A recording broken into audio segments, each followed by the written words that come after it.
जय श्री राधे। पूज्य श्री सद्गुरुदेव भगवान के चरणों में प्रणाम। संत भगवान कहते हैं, कलयुग में केवल नाम जप से कल्याण होता है। जीव के कल्याण के लिए शास्त्रों व संत महापुरुषों ने अनेक साधन बताए हैं। सभी साधन ठीक हैं। किसी भी साधन का आश्रय लेकर जीव कल्याण के मार्ग पर अग्रसर हो सकता है। कहा भी है, नख से सिख तक रोए जेते, विधना के मार्ग हैं तेते। नाखून से लेकर शिखा पर्यंत जितने मानव के शरीर में रोए हैं, भगवान को पाने के उतने ही मार्ग हैं। कहने का भाव यही है कि प्रभु प्राप्ति के अनेक मार्ग हैं। हर मार्ग पर चलने वाले संत भक्त हुए हैं और सभी को भगवत प्राप्ति हुई है। अपने भावों के अनुसार सभी ने उस परम तत्व को प्राप्त किया है। जाकी रही भावना जैसी, प्रभु मूर्ति देखी तिन वैसी। भावना अनुसार सभी ने अलग अलग रूप में उस एक ही परम तत्व के दर्शन किए हैं। इसलिए संतों के निज अनुभवों में पर्याप्त अंतर पाया जाता है। वह परमात्मा एक होकर भी अनेक है और अनेक होकर भी एक ही है। जिस प्रकार जल, बर्फ व भाप तीन होकर भी एक ही जल तत्व है और तीनों रूपों में होकर भी एक ही है। जैसे तीनों जल, बर्फ, भाप के नाम, रूप व काम अलग अलग होकर भी तीनों तत्वतः एक ही हैं, इसी प्रकार भगवान एक होकर भी अनेकों रूपों में भक्त के भावानुसार प्रकट होते हैं। उस एक भगवान के नाम भी अनेक हैं और उसको प्राप्त करने के साधन भी अनेक हैं। अधिकार भेद से साधन भेद होता ही है। कलयुग में प्रायः सभी की बुद्धि रजोगुण व तमोगुण से आच्छादित रहती है। रजोगुणी व तमोगुणी स्वभाव होने के कारण जीव कठिन साधन नहीं कर पाता। उसके लिए सरल सा मार्ग होना चाहिए जिस पर वह आसानी से आरूढ़ हो सके।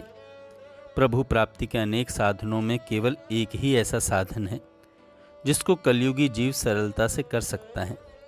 वह है श्री हरि के नाम का जप। इससे सरल कोई दूसरा साधन शास्त्रों में नहीं दिखता। इसलिए शास्त्रों व संतों ने इस घोर कलयुग में जीव के निस्तार के लिए हरि नाम जप ही सर्वश्रेष्ठ बताया है। कलयुग केवल नाम अधारा, सुमिर सुमिर नर उतरहि पारा। गोस्वामी जी कहते हैं, नहीं कलि कर्म न भक्ति विवेकु, राम नाम अवलंबन एकु। गोस्वामी जी कहते हैं, इस कलयुग में कर्म कांड, भक्ति व विवेक ये तीनों नहीं सध पाते। केवल राम नाम का ही एकमात्र अवलंबन है, सहारा है। राम नाम के सहारे ही जीव का कल्याण हो सकता है। एक बार गिरनार के सिद्ध मंडली आकाश मार्ग से तुलसीदास जी का दर्शन व सत्संग का लाभ लेने आई।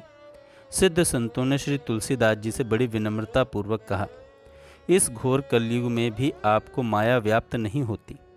आप कैसे इस माया से बचे हैं? इसका क्या कारण है? यह योग का प्रभाव है या ज्ञान का या फिर भक्ति का? श्री तुलसीदास जी ने उत्तर दिया, योग न भक्ति न ज्ञान बल, केवल नाम आधार। मुनि उत्तर सुनि मुदित मन, सिद्ध गए गिरनार। हमें न योग न भक्ति न ही ज्ञान का बल है तो केवल हरिनाम का। केवल हरिनाम जप के प्रभाव से ही यह संभव हुआ है। उत्तर सुनकर सिद्ध मंडली बहुत ही आनंदित हुई और अपना समाधान कराकर फिर वापस गिरनार चली गई। यद्यपि चारों युगों में नाम का प्रभाव है, परंतु कलयुग में विशेष है। चहुँ जुग चहुँ श्रुति नाम प्रभाव, कली विशेष नहीं आन उपाऊ। गोस्वामी जी तो कलयुग के लिए अन्य उपायों का निषेध करते हुए कहते हैं, कली विशेष नहीं आन उपाऊ। यही बात व्यासदेव जी भी कहते हैं, हरेर नाम हरेर नाम एव केवलम, कलो नास्तेव नास्तेव नास्तेव गतिरन्यथा। हरि नाम केवल हरि नाम। कलयुग में इसके सिवा दूसरी गति नहीं है, नहीं है, नहीं है।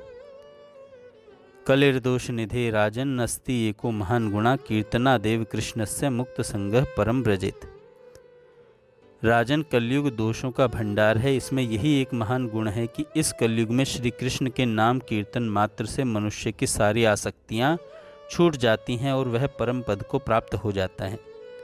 सतयुग में भगवान विष्णु का ध्यान करने वाले को, त्रेता में यज्ञों द्वारा यजन करने वाले को तथा द्वापर में श्री हरि की परिचर्या पूजा में तत्पर रहने वाले को जो फल मिलता है, वही कलयुग में हरि नाम का कीर्तन करने से प्राप्त हो जाता है। इसलिए आत्म कल्याण की इच्छा रखने वाले को चाहिए वह जितना अधिक से अधिक हो सके हरि नाम जप करते रहना चाहिए। इतना सरल साधन होने पर भी जो यह नहीं करते वह आत्मघाती है। वह आत्म कल्याण की सीढ़ी पाकर भी उस पर चढ़ने से वंचित रह जाते हैं। जय श्री राधे।